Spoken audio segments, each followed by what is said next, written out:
I am Subhash Chaudhary, subject economics and web school. आज हमारी economics की first class होगी जिसमें अपन सिलेबस की बात करेंगे कि कौन सा चैप्टर कितने मार्क्स का आता है और कि कौन से चैप्टर में से कितने कितने क्वेश्चन आते हैं। इन सब के बारे में आज अपन इस क्लास में देखेंगे।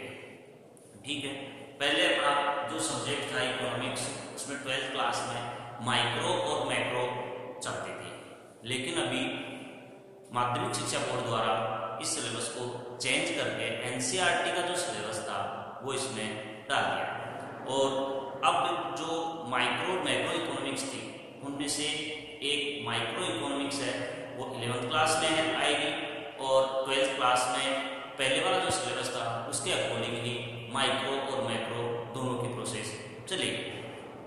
इस बार 11th क्लास में माइक्रो और उसके साथ में जो स्टैटिक्स का पोर्शन है वो चलेगा और 12th में माइक्रो मैक्रो चलेगी। तो आज की जो क्लास है वो माइक्रो से रिलेटेड है, जो कि 11th और 12th दोनों ही क्लास के लिए चलेगी। तो सबसे पहले हम देखते हैं कि सब्जेक्ट इकोनॉमिक्स एक पैसा में 11th और 12th क्लास, और 12th इन दोनों में अपने जो सब्जेक्ट है वो चलेगी माइक्रो, जिसको हिंदी में व्यष्टि अर्थशास्त्र कहते हैं। क्या कहते हैं? व्यष्टि अर्थशास्त्र। व्यष्टि अर्थशास्त्र।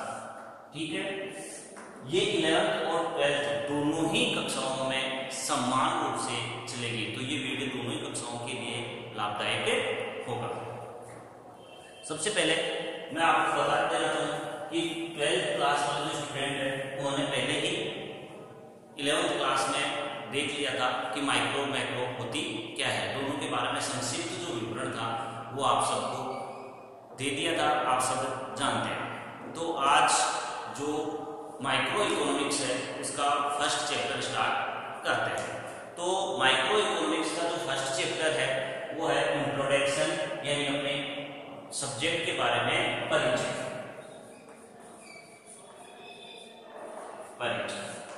इसमें अपन पढ़ेंगे कि माइक्रो इकोनॉमिक्स क्या होती है, इकोनॉमिक्स क्या होती है, यानी अर्थशास्त्र क्या होती है, व्यष्टि अर्थशास्त्र क्या होती है। इन दोनों के बारे में पढ़ेंगे। साथ ही ये पढ़ेंगे कि अर्थशास्त्र है क्या, एक कला है या विज्ञान है अथवा दोनों है। इसमें से जो अपने क्वेश्चन है 12th क्लास में वो आते हैं। टोटल ये जो चैप्टर है वो 5 मार्क्स है और 5 मार्क्स में से इसमें या तो 2 + 1 क्वेश्चन आते हैं, 2 + 1 मार्क्स के क्वेश्चन आते हैं, यानी 3 क्वेश्चन आते हैं। इसमें 2 क्वेश्चन होते हैं 2 मार्क्स के और 1 क्वेश्चन होता है 1 मार्क्स का, या फिर कभी कभी इसमें से एक क्वेश्चन 4 नंबर का और दूसरा क्वेश्चन है वो 1 नंबर का डाल के इसमें क्वेश्चनों की संख्या कितनी रख देते हैं 2।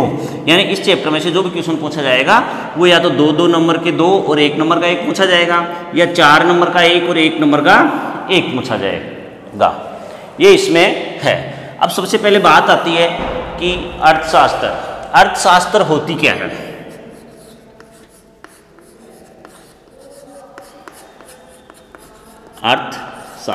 अर्थशास्त्र होती क्या है। 11th और 12th में जो बच्चे आ गए वो जानते हैं अर्थशास्त्र क्या होती है, लेकिन जो 11th में जो बच्चे आए हैं उनके लिए ये शब्द नया है। ठीक है, तो अर्थशास्त्र कहते किसे हैं, यानी कि व्यक्ति की आवश्यकताएं क्या होती है, असीमित होती हैं, और संसाधन क्या होते हैं, सीमित होते हैं। तो असीमित आवश्यकताओं के लिए सीमित संसाधनों का जो कॉम्बिनेशन बैठाया जाता है ताकि एक व्यक्ति को अधिकतम संतुष्टि प्राप्त हो, वो जो अध्ययन किया जाता है वो अर्थशास्त्र के अंतर्गत किया जाता है। लेकिन विभिन्न अर्थशास्त्रियों ने समय के अनुसार अर्थशास्त्र की जो परिभाषा थी उस परिभाषा को चेंज करते रहे।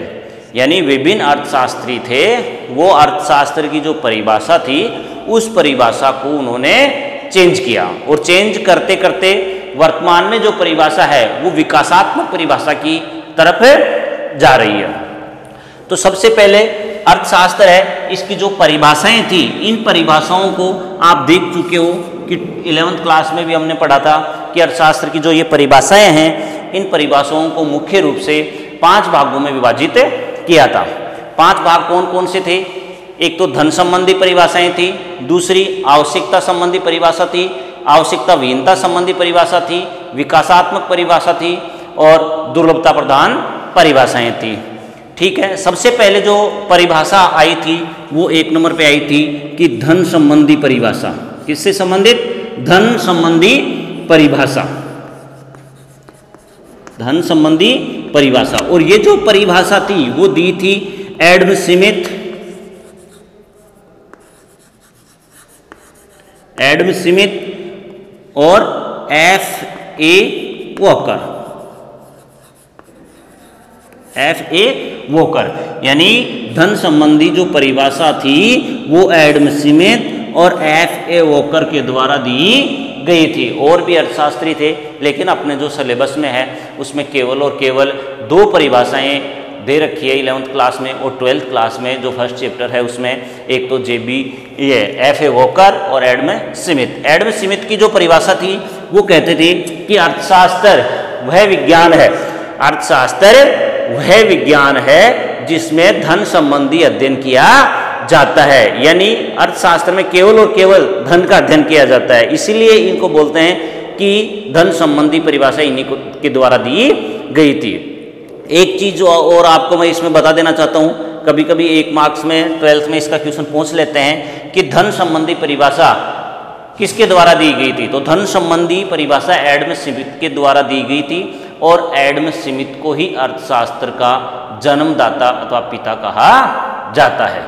ठीक है, ये क्वेश्चन 12th क्लास में माध्यमिक शिक्षा बोर्ड में पूछा हुआ क्वेश्चन भी है कि अर्थशास्त्र का जनक कौन है? तो अर्थशास्त्र का जनक, अर्थशास्त्र का पिता एडम स्मिथ को कहा जाता है, जिन्होंने अर्थशास्त्र की नींव रखी थी। और इन्होंने जो अर्थशास्त्र की परिभाषा दी थी वो परिभाषा धन संबंधी परिभाषा दी थी। कौन सी परिभाषा दी थी? धन संबंधी परिभाषा दी थी। और इनकी परिभाषा क्या थी कि अर्थशास्त्र वह विज्ञान है जिसमें धन का अध्ययन किया जाता है। अर्थशास्त्र वह विज्ञान है जिसमें धन का अध्ययन किया जाता है।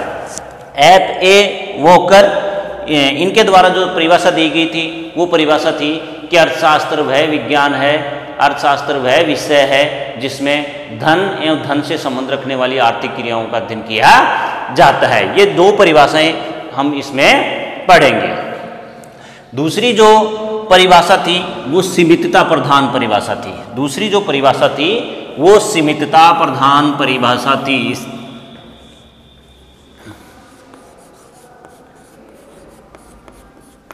सीमितता प्रधान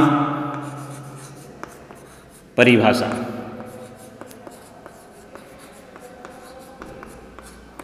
ये जो परिभाषा थी वो जॉन रॉबिन्सन के द्वारा दी गई थी।